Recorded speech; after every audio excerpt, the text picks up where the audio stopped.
გინდა დიეტური ან დაბალკალორიანი, ლამაზი, ნაზი, უგემრიელესი ძეხვი. მაშინ მოამზადე ჩვენთან ერთად ეს ულამაზესი, უგემრიელესი გათმის ძეხვი.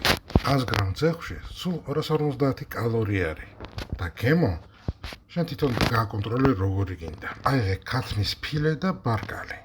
მე ვიპოვე ასეთი გაყინული ბარკლის ხორცი და ძალიან კმაყოფილი ვარ. თუნდაც რომ დაჭრა ქათმის ხორცი, გაყინეთ და ნახეთ რომ მარტივად იჭრება. ასევე გჭირდება ხორცი რომ იყოს ცივი, ასე რომ გაყინული ხორცი იდეალური არის. ბარკლის ხორცი დაჭერი წვრილად, ხოლო ქათმის ფილე გაატარე ხორცის მანქანაში. 1 კილო ხორცზე დაამატეთ 10 გრამი ნიტრიტის მარილი და 10 გრამი სუფრის მარილი. ხოლო სუნელები, რაც შენ მოგ. მე გამოვიყენე მშრალი ნიორი, პაპრიკა, პირპილი, მუსკატის თხილი და უცხო სუნელი. კარგად შეძილეთ ხორცში და შეინახეთ მაცივარში 1 დღით.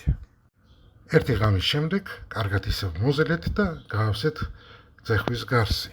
მე ვიყენებ საკვები პლასტიკისგან დამზადებული უმაღლესი ხარისხის 40 მმ-იანი გარსს.